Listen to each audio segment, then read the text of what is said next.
The backyard barbecue had seemed like a harmless idea when Mom first mentioned it 3 weeks ago. Just a casual Saturday afternoon, she'd said. Some neighbors, a few friends from the country club. Nothing fancy. I should have known better. By the time I arrived at my parents' house in McLean, Virginia, there were at least 40 people in the backyard. White tents. Catered food. A bartender mixing cocktails. Nothing about this was casual. Sarah. Mom called out, waving me over to a group of well-dressed couples. Come meet the Hendersons. They just moved in down the street. I'd driven straight from a 14-hour shift at the Pentagon, still wearing my standard work attire. Dark pants, conservative blouse, minimal jewelry. I looked tired because I was tired. The situation in the South China Sea had kept me in the operations center until 3 in the morning.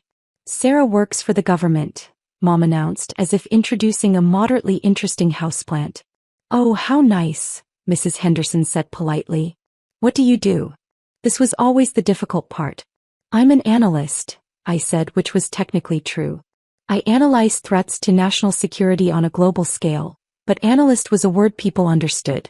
Defense Department, Dad added from behind me, managing to make it sound apologetic. Can't really talk about it. Very hush-hush. He said hush-hush like it was embarrassing. Like I worked in classified intelligence operations out of some character flaw rather than patriotic duty.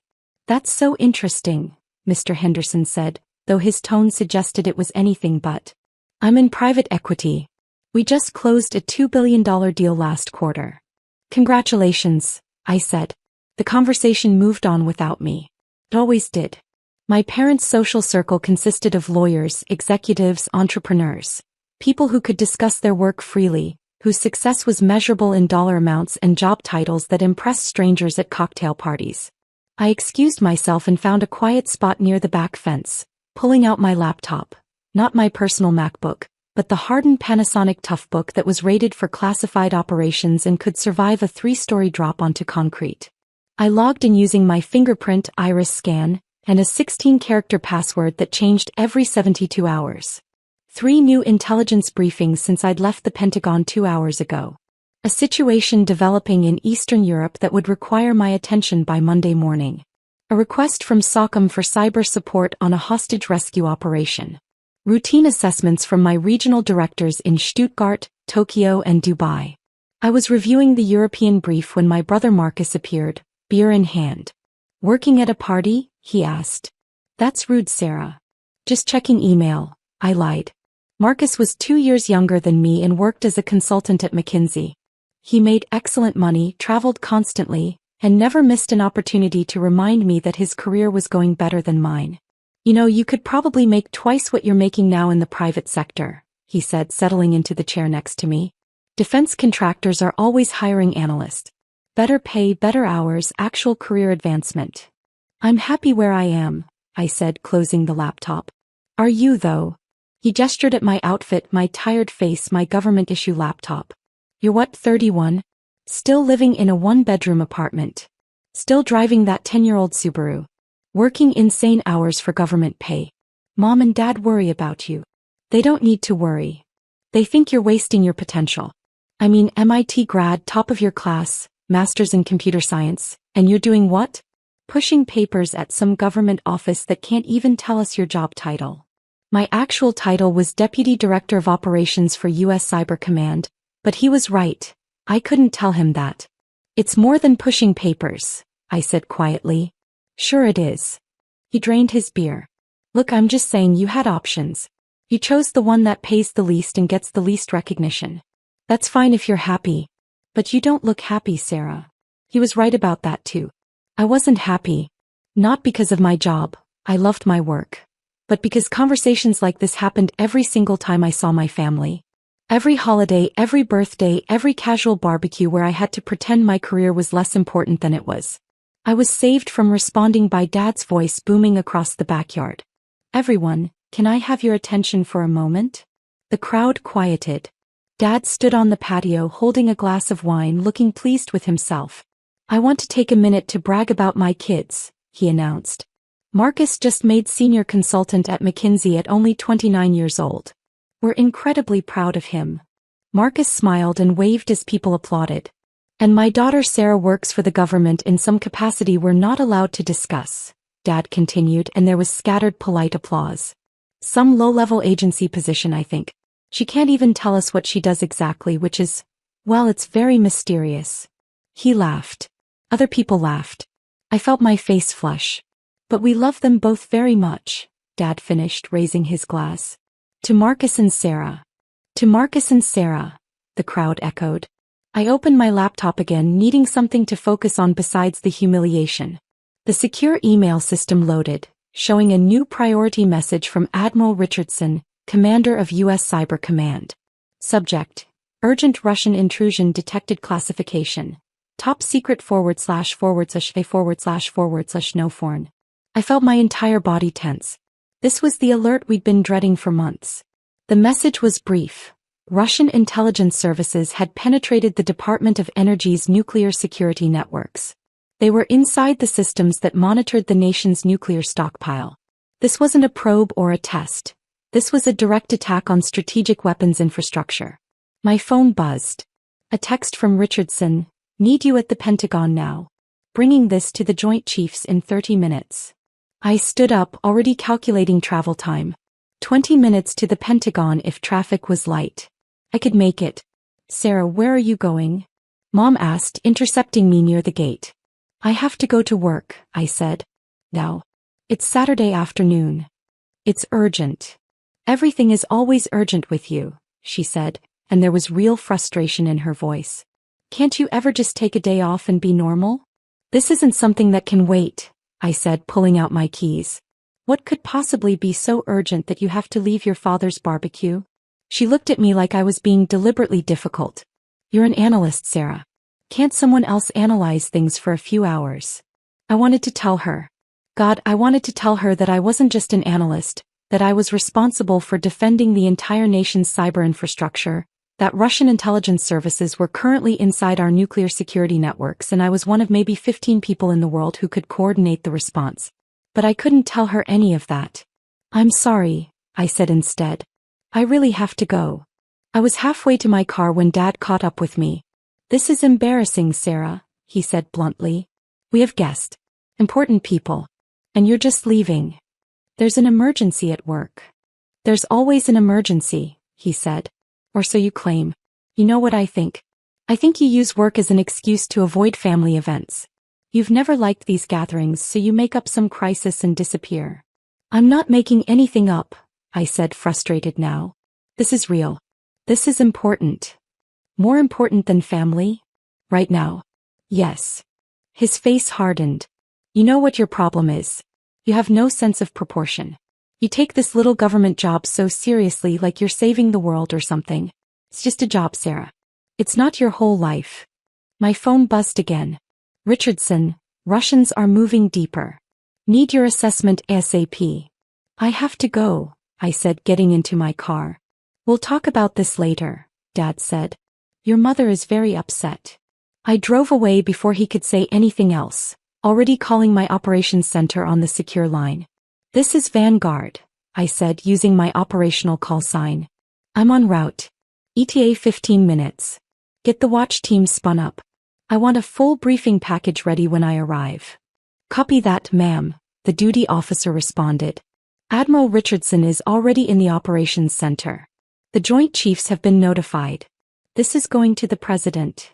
15 minutes later, I was through Pentagon security and heading toward the secure facility that housed U.S. Cyber Command. The corridors were mostly empty on a Saturday afternoon, but the operations center was fully staffed. It always was. Admiral Richardson met me at the entrance. He was a career Navy officer, 3 stars, and one of the smartest people I'd ever worked with. Sarah, thank God, he said. It's bad. They're in deep and they know we know. They're actively trying to map our nuclear command and control architecture. I followed him into the operations center, logging into my workstation.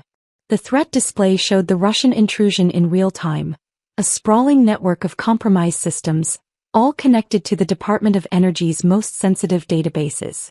How did they get in? I asked, pulling up the forensic data. Spearphishing campaign 3 months ago, my lead analyst said.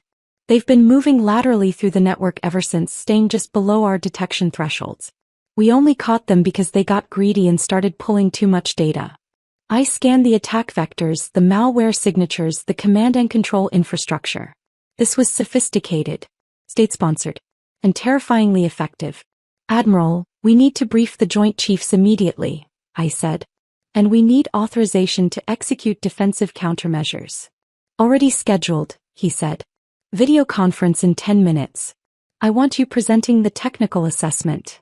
I had just enough time to prepare a briefing before the secure video system connected to the Joint Chiefs of Staff. 6 faces appeared on screen. The chairman and the chiefs of the Army, Navy, Air Force, Marines, and Space Force.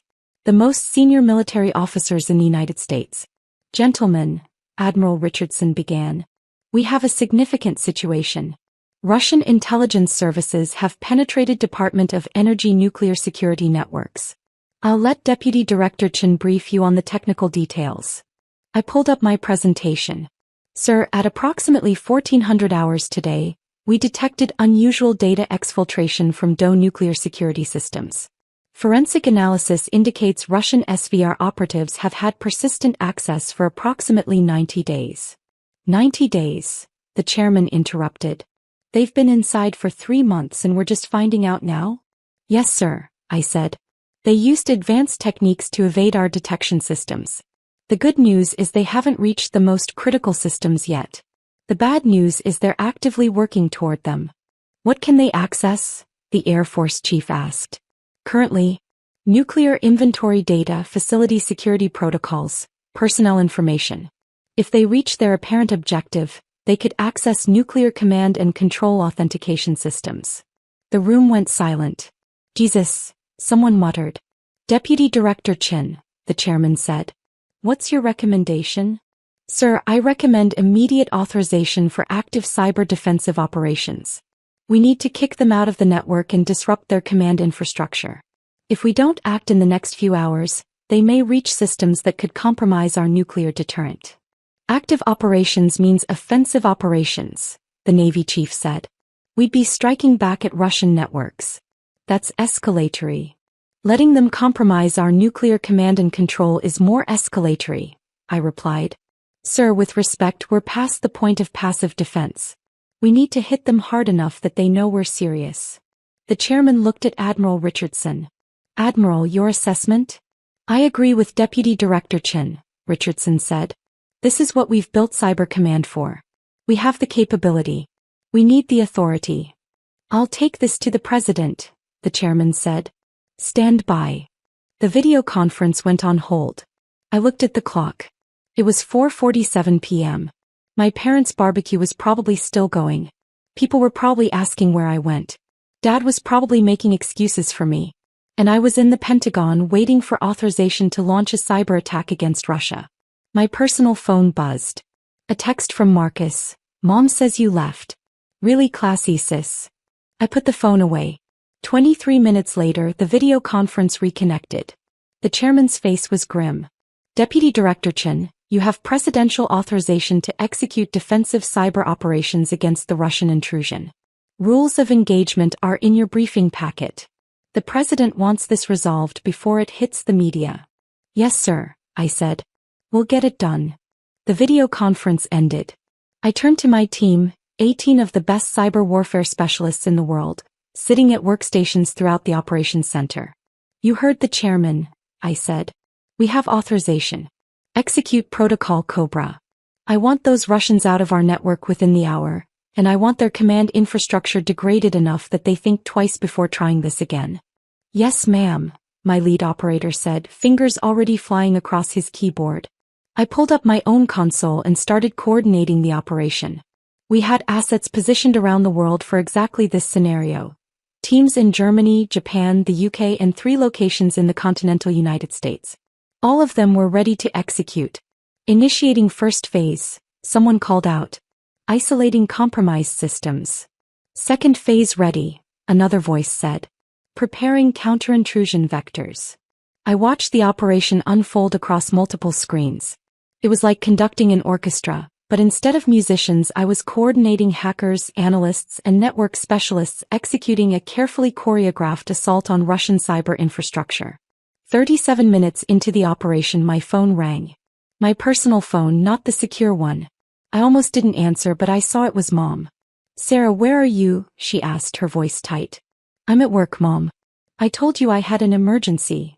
The neighbors are asking questions. They want to know why you left so abruptly. Your father is furious. I can't explain right now, I said, watching as my team successfully ejected the Russian operatives from the first set of compromised systems.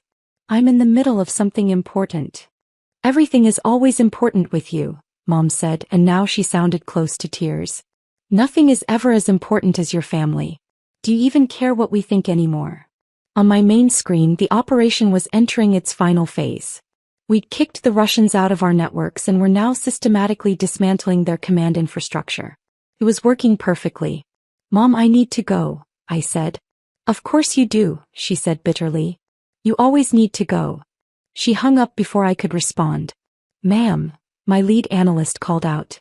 We've successfully removed all Russian access. They're completely dark, attempting to execute countermeasures against our counter-intrusion efforts, but they're failing.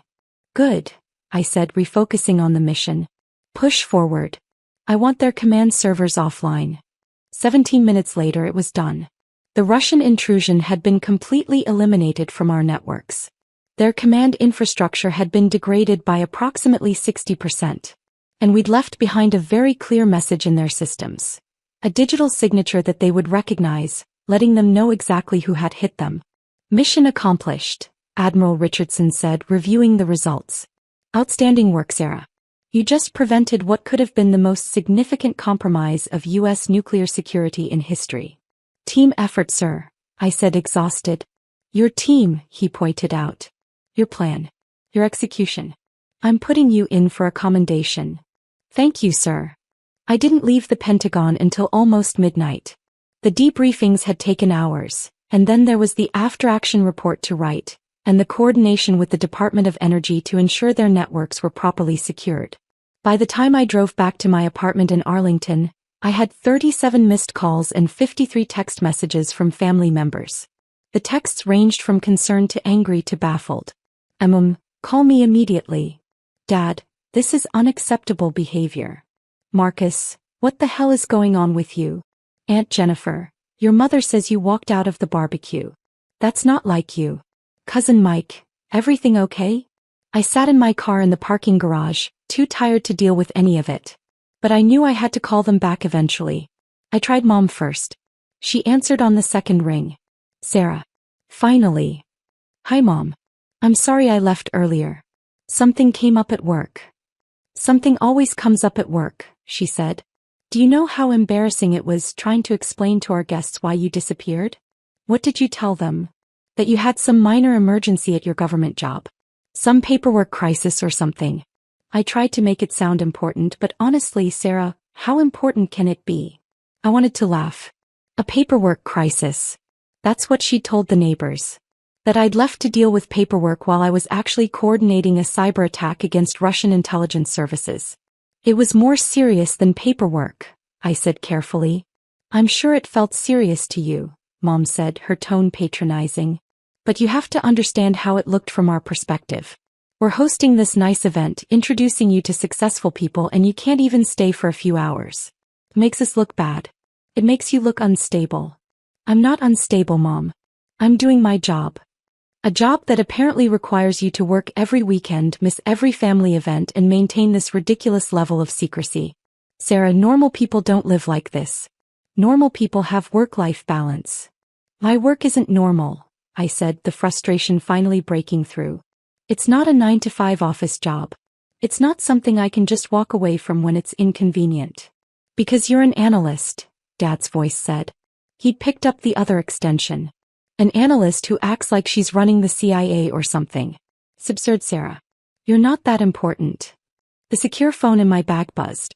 A message from Admiral Richardson. President was briefed on today's operation. He specifically asked me to pass along his thanks to you personally. Outstanding work. The President of the United States had personally thanked me.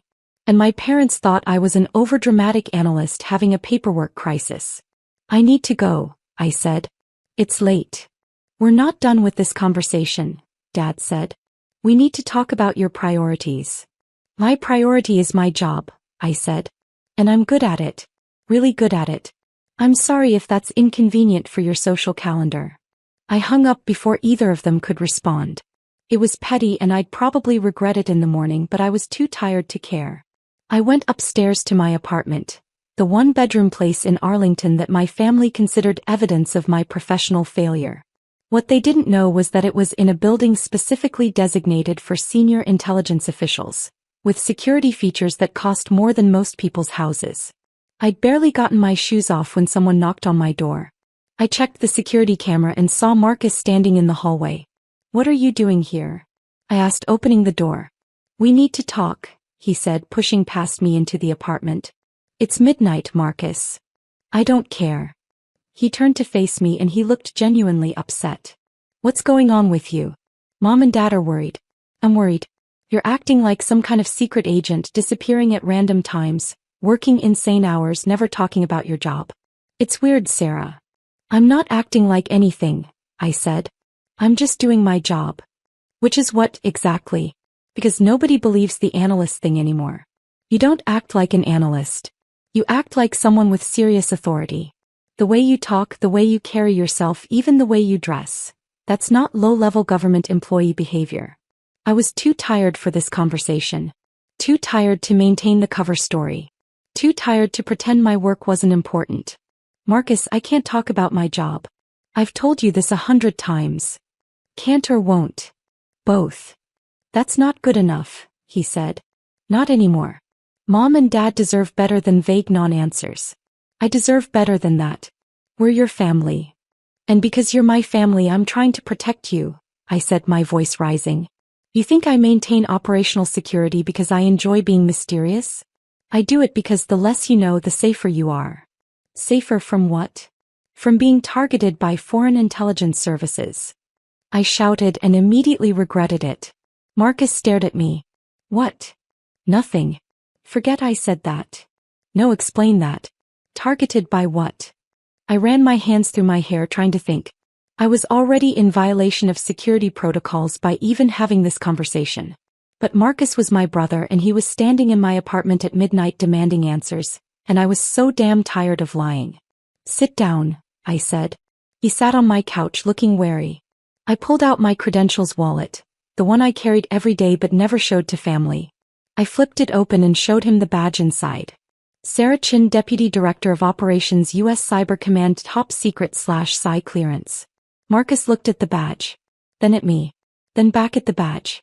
"This is real?" he asked. "Yes." "You're a Deputy Director?"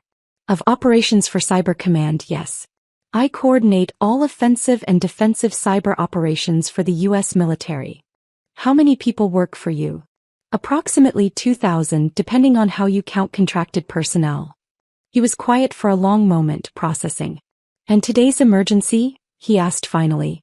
"Russian intelligence services penetrated our nuclear security networks. I coordinated the response. We kicked them out and destroyed their command infrastructure." The president was briefed. "It was a successful operation." Marcus looked like I'd just told him I was from Mars. "Russian intelligence," he repeated. "Yes." "Nuclear security." "Yes." "And you coordinated the defensive cyber operation?" "Yes." He stood up and walked to the window, staring out at the city. "How long have you been doing this?" 9 years total. 5 as Deputy Director. "And you never told us." "I couldn't tell you, Marcus. Everything I do is classified. The operations I coordinate, the threats I deal with, even my job title. It's all top secret. Telling you would be a federal crime." "But we're family." "Which is exactly why I can't tell you," I said, repeating what I'd said to Mom earlier. Family members of senior intelligence officials are prime targets for foreign intelligence services. The Chinese, the Russians, the Iranians, they all maintain databases of family relationships. They track you. They look for vulnerabilities. The less you know about my actual work, the less valuable you are as a target. That's insane. That's reality, I said. This is why I can't come to family barbecues and chat about my day. This is why I can't explain what I do or why I work the hours I work. It's not because I don't trust you. It's because I'm trying to keep you safe. Marcus turned back to me. Does anyone else know? Besides you? Oh. And you can't tell them, Marcus. Not Mom, not Dad, not anyone. I shouldn't have even told you. I'm probably going to get in trouble for this conversation. But today, when you left the barbecue, you were literally going to defend against a Russian cyber attack. Yes. And Mom told the neighbors you had a paperwork crisis. I couldn't help it. I laughed. Yeah. That's what she said. Marcus laughed too, a little hysterically. This is insane. You're important. You're really important. I'm doing my job, I said. No, he gestured helplessly. You're defending the country. You're fighting Russians. You're briefing the president. And Mom and Dad think you're some low-level analyst wasting your potential. It's better that they think that, I said. It's safer. We talked for another hour. I couldn't tell him specific operational details, but I gave him a general sense of what my work involved. The scope of the threats. The scale of the operations. The responsibility that came with the position. I need to go, he said finally. I need to process this. You can't tell anyone, Marcus. I'm serious. I know, he said. But you need to understand, Mom and Dad, they don't know they're being assholes. They think you're underachieving. If they knew the truth. They can't know the truth, I interrupted. Not ever. This conversation never happened. You never saw my credentials. You know nothing about what I actually do. Understood? He nodded reluctantly. Understood. After he left, I sat alone in my apartment, wondering if I'd just made a terrible mistake. Telling Marcus had felt necessary in the moment, but it was a security violation. One I couldn't take back. My secure phone buzzed again. Another message from Admiral Richardson. Joint Chiefs want to brief Congress on today's operation. Going to need you to testify in closed session. Monday morning. Prepare accordingly. I sighed and opened my laptop. Looked like I wouldn't be sleeping much this weekend. But at least one person in my family finally understood why. The following Monday, I sat in a secure briefing room in the Capitol building, facing the Senate Intelligence Committee. 15 senators, all with appropriate clearances, all wanting to know exactly how close we'd come to catastrophe over the weekend. I walked them through the operation step by step. The initial detection. The forensic analysis. The authorization process. The execution of defensive countermeasures. The successful conclusion. Deputy Director Chin, the committee chairman, said when I finished. On behalf of the committee, I want to thank you for your service. What you and your team accomplished this weekend was nothing short of extraordinary. Thank you, sir, I said. Just doing our job. A job most Americans don't even know exists, he replied. But one that's absolutely vital to national security. The hearing lasted 3 hours. When it was over, Admiral Richardson was waiting outside. The Secretary of Defense wants to see you, he said. Tomorrow morning. Something about a promotion. I blinked. Sir. Director of Operations is retiring next month, he said. Word is you're being considered to replace him. That would make you one of the youngest 3-stars in Cyber Command history. 3-star General. Director of Operations instead of Deputy Director. Even more responsibility. Even less ability to explain my work to my family. I'll think about it, sir, I said. Think fast, he said. The world isn't getting any safer. That evening I had dinner with Marcus at a restaurant in Georgetown. He'd asked me to meet him, said it was important. I've been thinking about our conversation, he said after we ordered. About why you keep your work secret. Good, I said. Because that conversation never happened, remember? I know. But I wanted to say I get it now. I understand why you can't talk about it. And I'm sorry for giving you shit about your career all these years. It's okay. No, it's not, he said. I've been a terrible brother. We all have. Treating you like you're failing when you're actually... He lowered his voice. When you're actually one of the most important people in government. I wouldn't go that far, I said. I would, he said. And I think Mom and Dad need to know something. Not the specifics, but something. They're worried about you. They think you're isolated and unhappy and wasting your life. I can't tell them what I told you, I said firmly. I know. But maybe there's a way to help them understand that you're successful without revealing classified information. Maybe if they just knew you had a senior position. That's still classified, Marcus. Then what do we do? He asked. Just let them keep thinking you're a failure. I didn't have a good answer to that. 2 weeks later, the situation resolved itself in a way I never expected. Mom and Dad were watching the evening news when a segment came on about Cyber Command's recent operations. The report was carefully sanitized. No specific operational details, no classified information. Just a general overview of the Russian cyber threat and how U.S. Cyber Command had successfully defended against it. The segment included an interview with Admiral Richardson. And in the background, visible for approximately 3 seconds, was me, sitting at a workstation in the operations center, clearly in a position of authority. Dad called me immediately. "Sarah, we just saw you on the news." "Did you?" I asked carefully. "You were in some kind of command center. With Admiral Richardson. Do you work for him?" "I work in Cyber Command, Dad." "I've told you that. But you looked like you were in charge of something. You weren't just analyzing data. You were running an operation."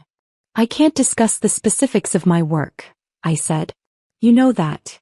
There was a long pause. "Sarah," Mom said she'd picked up the other extension, "are you actually important?" I almost laughed at the phrasing. "I do important work, yes." "How important?" "I can't quantify that, Mom."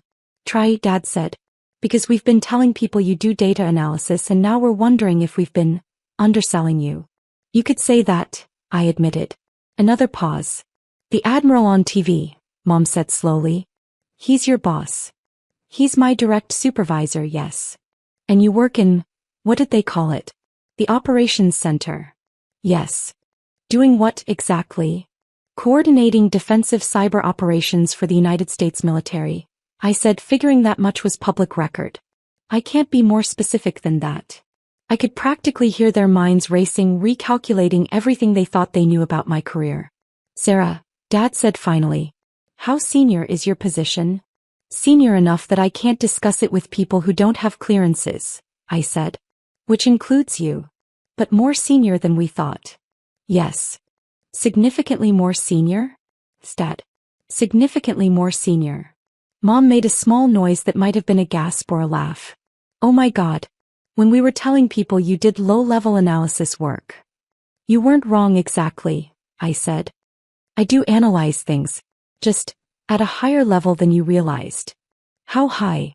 Dad asked. "High enough that Russian intelligence services are very interested in what I do," I said. "Which is why I don't discuss it with family. To keep you safe." There was a very long silence. "We need to talk," Mom said finally.